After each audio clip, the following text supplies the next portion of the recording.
You're listening to Carbon Removal Newsroom, a weekly show about current events in the world of carbon removal, from technology and innovation to policymaking and job growth.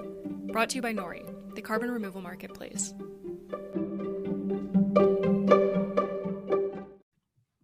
Hello, all of our listeners, and welcome to the December 9th edition of Carbon Removal Newsroom.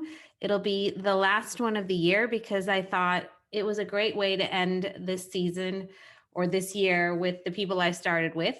So as always, I have Holly Jean Buck, Assistant Professor of Environment and Sustainability at the University at Buffalo. Hello, Holly. Hello. And returning after quite a hiatus is Chris Barnard, Policy Director at the American Conservation Coalition. Hello, Chris. Hello, it's good to be back. Yeah, we're happy you're back. And Radhika Mulgavkar, that's me, Head of Supply and Methodology at Nori. Before we get too deep into anything, I wanted to give Holly an opportunity to talk about a new report that's just come out that she was involved with. So, Holly, you want to give our listeners a little update? Yeah, well, I just want to let people know that this report is out there in the world. It was a committee consensus study, so lots of different experts and different ocean CDR technologies, as well as governance and policy, coming together to recommend a research strategy for ocean-based carbon dioxide removal and sequestration. And so that looked at 6 different techniques: nutrient fertilization, artificial upwelling and downwelling, seaweed cultivation, recovery of ocean and coastal ecosystems as a CDR technique, ocean alkalinity enhancement, and electrochemical approaches. And the report makes some recommendation into research in all of those and talks about some considerations for how it should be done. So if anyone's interested in reading it, where can they find it? So it's free. You can download it from the National Academy's website. Cool. Can you also get a book, do you know? I think you can get like a hard copy, but you might have to pay for that one. Yeah, that's what I did with the other study they did. It's pretty dense. It's a lot of pages, so sometimes having a book is nice. All right, well, that's great, Holly. I for one am looking forward to reading it. It's always interesting to see where research needs to head and the recommendations of folks. Also, really happy to see Ocean CDR getting a little bit more traction in the world. So a nice way to end 2021 and start 2022. With that, we will start with the year in carbon removal. So today we're going to, because I'm back with my old friends who we all started with back, I think in April, we're going to kind of maybe have a little overview of what happened in carbon removal this year. So it has entered the mainstream climate discourse probably in a way that it hasn't in years past. You see it in corporate plans, government agendas. The IPCC's 6th assessment report was released in August and also kind of underscored the need for carbon removal. We also have companies like Exxon, United, talking about different types of carbon removal or maybe carbon storage. Exxon took some prime property in that area. Anyway, all that to say is it's everywhere. And so it made kind of 2021 an interesting year for a carbon removal perspective. So I'm going to kind of open it up to both of you, but with this first question, I'll start with Chris. What do you think was the most significant event or development in the field of carbon removal for 2021? Yeah, I mean, it's a hard question because, as you say, so much did happen in the last year. I think I was in Scotland a few weeks ago for COP26, and that was my first time really attending a COP.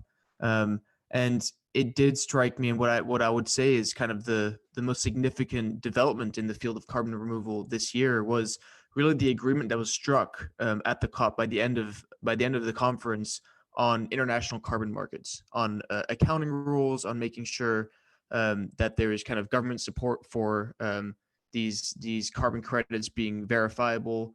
And I think it really showed that there is movement on where there's so much gridlock on other things climate related, on kind of carbon markets and carbon removal. There is a lot of movement around the world, and that's especially somewhere that developing and developed countries can come together. And there were people from developing countries at COP26 saying how important this is for their country. It will help them kind of protect their environment, but at the same time being economically incentivized to do so. So I really think kind of that global recognition and now these new steps that have been put in place to enhance such a global carbon market really is, to me, the biggest development of the year. What about you, Holly? Where are you focused?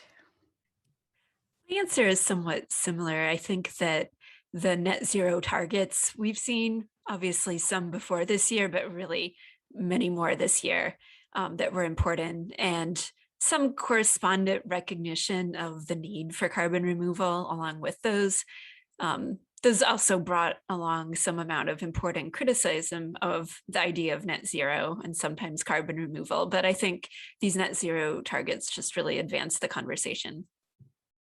Yeah, I think, from my perspective, and I'm going to go a little more narrow than you guys did, is in my world, soil has just exploded. So, as many of you know, if you listen regularly, Nori started in US cropland. So, we're doing soil carbon removal.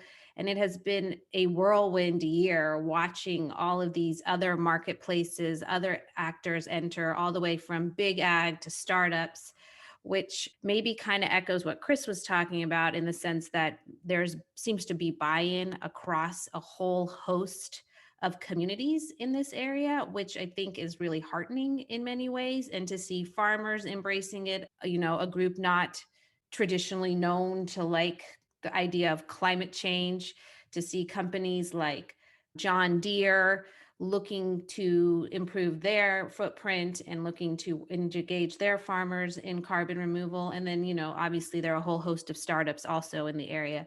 I think really reflects that this is an ethos and an idea that's not going anywhere anytime soon, and also could play a really important role in helping these various communities transition to better strategies and better environmentally friendly policy choices and decision making. So that, while a little bit more narrow than what you guys were both talking about, I think kind of encapsulates the broader picture of what you were both saying. So on the flip side, was there something about carbon removal this year that surprised you or maybe was unexpected? I'll start with you, Holly, to give you the first track at it this time. So I was surprised by the money going into climate tech generally, and especially enthusiasm from the tech community for a whole bunch of new software platforms, a whole bunch of new blockchain type solutions for removals.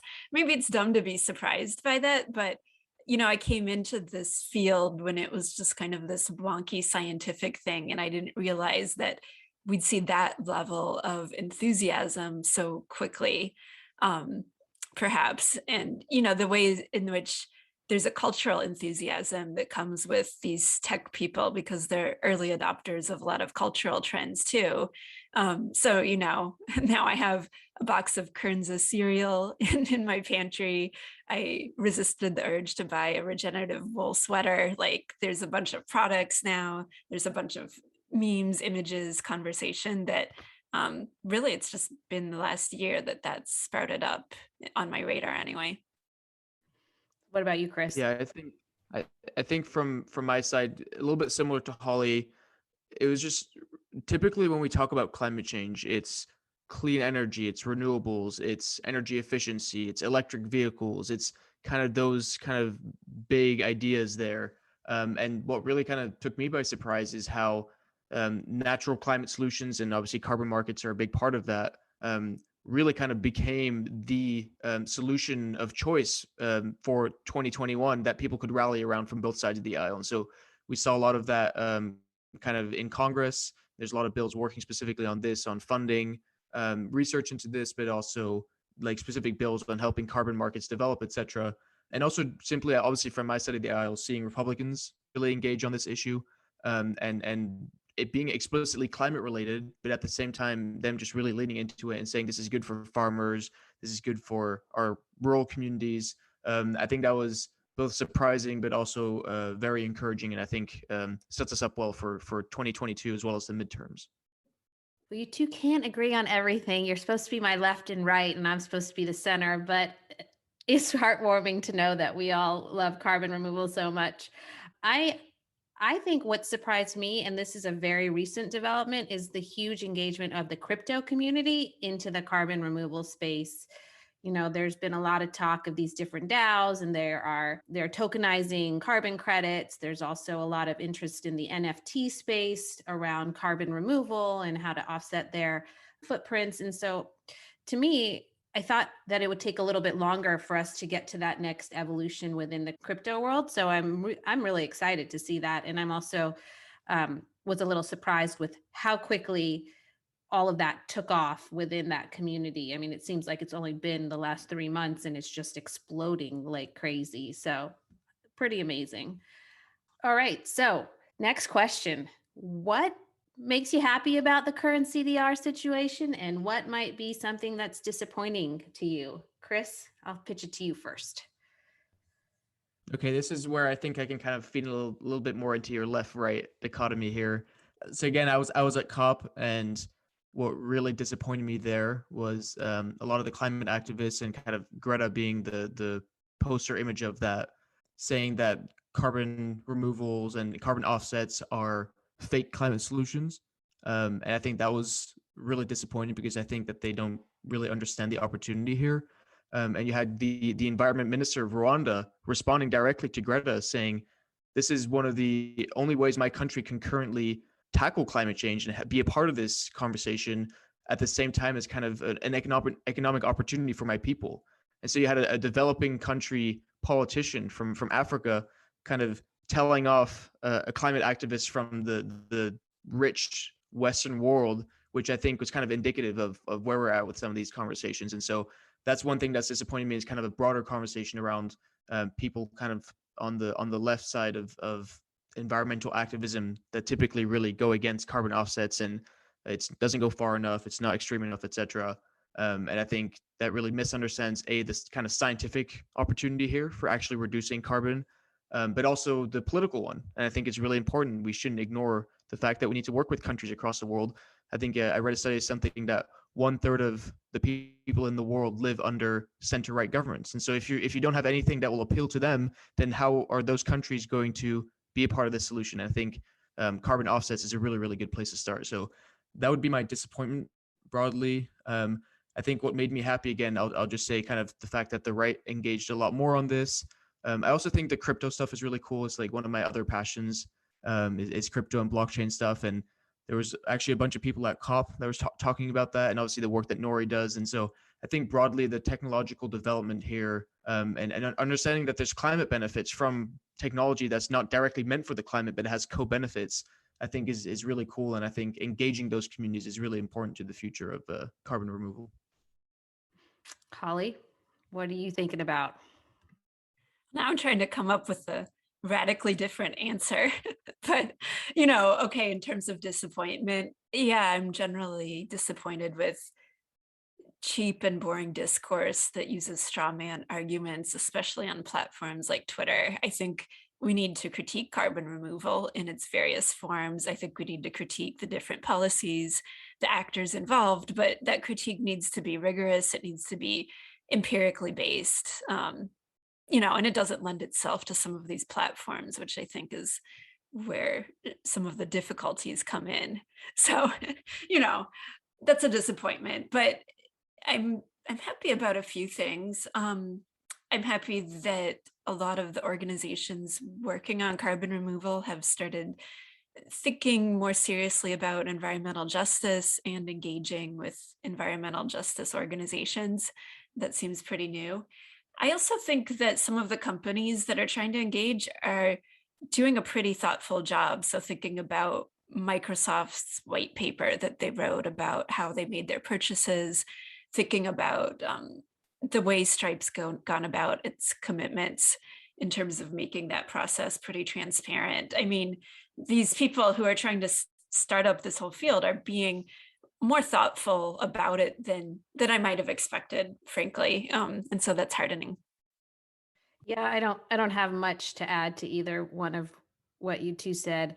I would echo actually what Chris said. It's always disappointing when you hear either side get caught up in the rhetoric and I think, Holly, this was also your point, right? Get caught up in the rhetoric, not taking the time to be thoughtful. I don't think anybody thinks we can get to where we need to get to without carbon removal. So just blowing off the whole area of science as if it's not worthy seems short-sighted from people on the climate activism side of the world. And I know that's not all, just a subset, but there are significant people. And then what made me happy actually is honestly, we talked about it just very briefly with Holly at the beginning, but all of this new interest in ocean CDR, when I started at NORI 14, 15 months ago, it felt like there wasn't as much traction in that area, and it's really growing. And I think it's a hugely interesting and untapped potential. And I'm just a little bit biased because I live near a university and went to a university that's very tapped into that area. So I'm really looking forward to, and this goes to a later question, but looking forward to what the future holds in ocean CDR in particular. All right. Well, we're just going to keep going down these questions because that's how this episode's rolling. We're just getting thoughts. Was there anything about carbon removal this year that changed an assumption, a thinking on either of your parts, or is it kind of opening up and playing out the way you anticipated it to? Holly, I'll start with you. Well, I kind of assumed that ocean fertilization was dead in the water, so to speak, but it's back. It's still going. Good or bad, I don't know, but it's with us.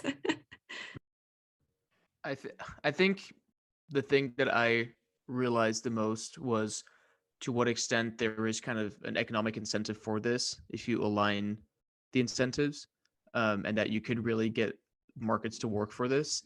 And before, I kind of just thought, oh well, we just have to spend a bunch of money on doing this from the government, and it might be worth doing, but it's not very kind of sustainable from an economic perspective. But I kind of realized that there is huge demand for this, and especially like with what I was talking about, the international carbon markets, that kind of this agreement that came out of COP, there's like billions, hundreds of billions of dollars that could potentially flow into this because there is that demand pent up.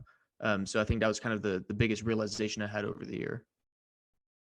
So I'm just going to punt on this one a little bit and say I knew so little about carbon removal about a year ago that it's all new to me and it's all interesting to me. So I don't think I had an assumption before I came in. I will say, though, one of the assumptions, not assumptions, but one of the things that I have been more and more aware of is what net zero means, how easily it can be manipulated, how the consumer in particular is at such a disadvantage in these situations, because I keep telling people, like, just as a consumer of something, Holly's like, I went out and bought this cereal and I wanted that sweater. But how do you know? Like, how do you trust? It feels like everything tries to simplify an overcomplicated program. So maybe my awareness is making me a little bit more cynical in some ways, but I do feel like a much stronger sense that the consumer needs to have a better understanding and a better way of analyzing these different net zero, regenerative ag, whatever claims to make it truly meaningful as we move forward. So that's my cynical take on what I've learned this year.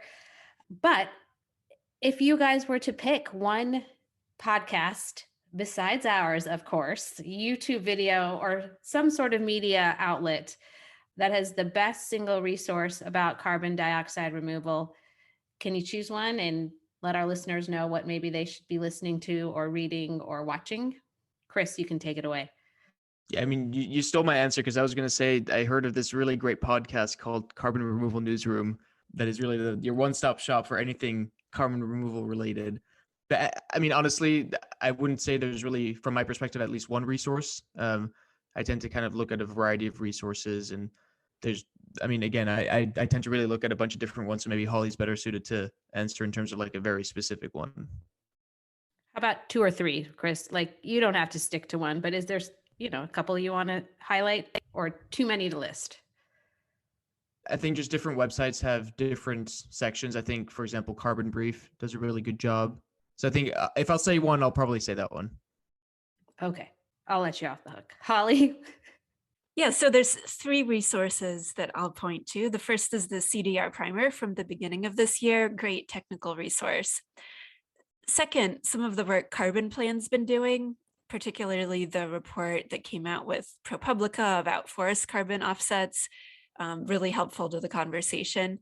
Third, David Wallace Wells's cover story in New York Magazine from November, The Guilty and the Damned, talks about climate justice, reparations, the role of carbon dioxide removal potentially in that, really important for how we think about carbon removal going forward.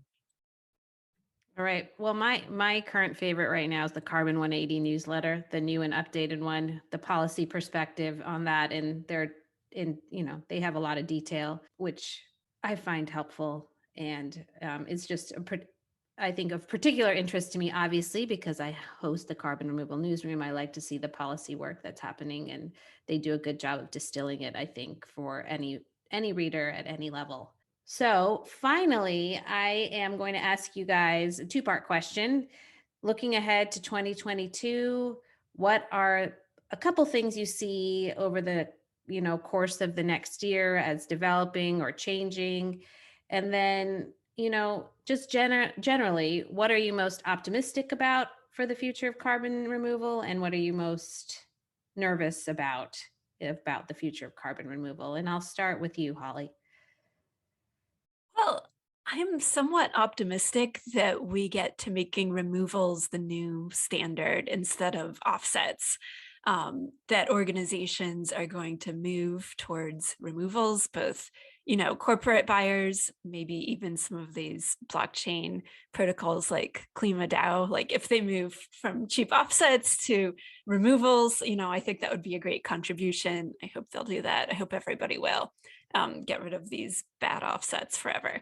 And in terms of what I'm pessimistic about, I'm still pessimistic that we won't get beyond this discourse of false solutions and kind of these simple one-line Twitter discussions for some time. I hope we do. I hope, we get to a more nuanced and productive place, but I'm not holding my breath around that. Anything particular in 2022 you're looking for? I'm expecting more direct air capture. I'm expecting more discussion and controversy over CO2 pipelines. And I'm expecting even more consideration of the environmental justice implications of rolling out some of these approaches at scale. Chris, how about you? Yeah, I think there's huge political appetite as well as necessity for policies to support this kind of budding industry.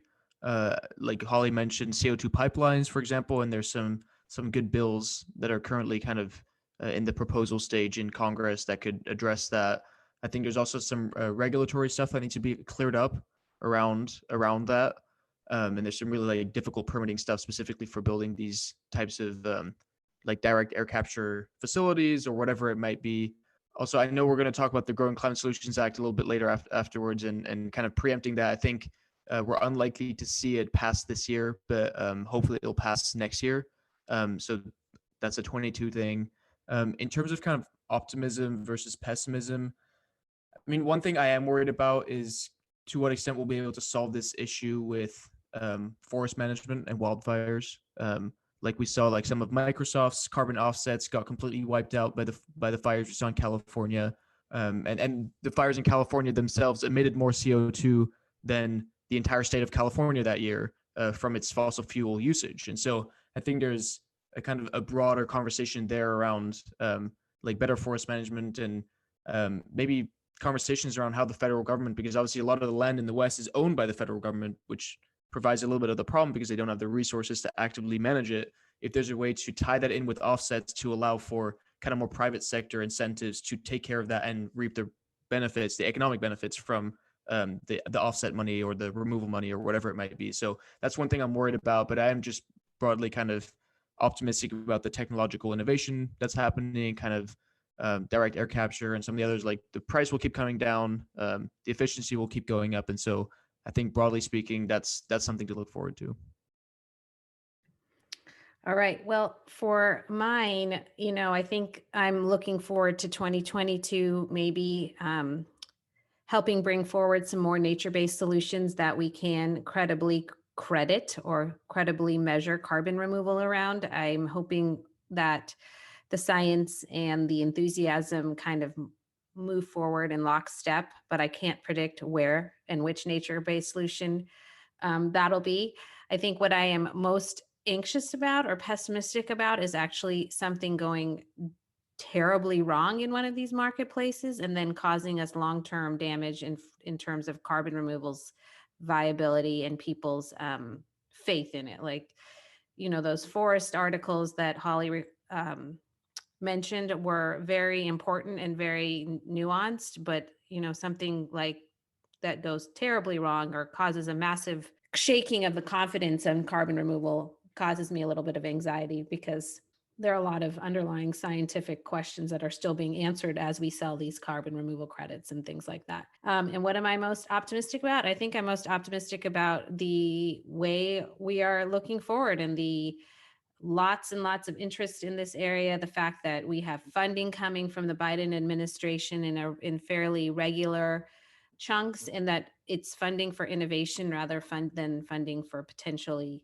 regulation all the time. I'm excited to see some of the work coming out of the DOE and the way they're looking to fund DAC solutions and other types of solutions. So overall, I'm pretty optimistic that next year is going to be just a better year for carbon removal, and we're just going to build on all the work that happened in 2021. So with that, I am going to turn it back to you, Chris, because kind of where we started way back in April was the Growing Climate Solutions Act. I mean, it wasn't yet through the Senate, but there was a lot of excitement about this bipartisan work and what was coming, and it got through the Senate, and then it sort of has lost at least its media attention. So I kind of felt like we needed to give our listeners an update, and who better than you, Chris, because I know you are a huge fan and a huge advocate of the bill. So what's going on there? Yeah, so you're entirely right. It was originally passed in the Senate, kind of overwhelmingly 92 senators in favor, only 8 against. And again, I'll repeat this line until I die. More Democrats voted against than Republicans. So that was all really good, and we heavily supported that. I think as these things go with congressional politics, they kind of sometimes get bogged down and go behind the queue in terms of political priorities. And obviously, the last 6 months has seen a lot in terms of infrastructure, kind of the Build Back Better plan that Biden's been pushing, as well as that small thing called COP that happened in between. So I think it will pass in probably in 22. Unlikely at the end of this year. It's just kind of really there's a lot of political stuff that has happened since the original introduction in the Senate. So I'm optimistic about it passing, but we might just have to be patient for a little longer. Do you think there are going to be any significant changes to the bill, or is it just too soon to tell because it's kind of dropped that far in priority? I think it's too soon to tell. Typically, something that passes that overwhelmingly in the Senate would not have to undergo too many changes in the House. So I don't think so. But again, it's politics, and I can't really predict that. But I'm broadly optimistic. All right. Well, with that kind of wraps 2021 for us. Unless Holly or Chris, you have anything else you want to add? I will take that. Yeah, silence is a no.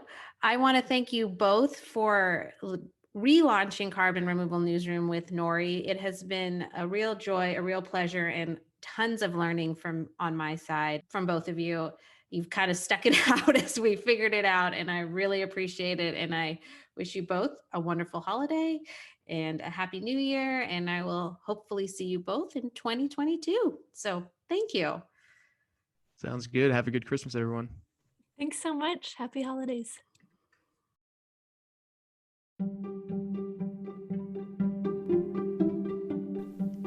Thanks so much for listening to Carbon Removal Newsroom. If you like the show, the best way you can help us is by giving us a great rating and review in Apple Podcasts, following the show on Spotify, and by sharing the show on social media.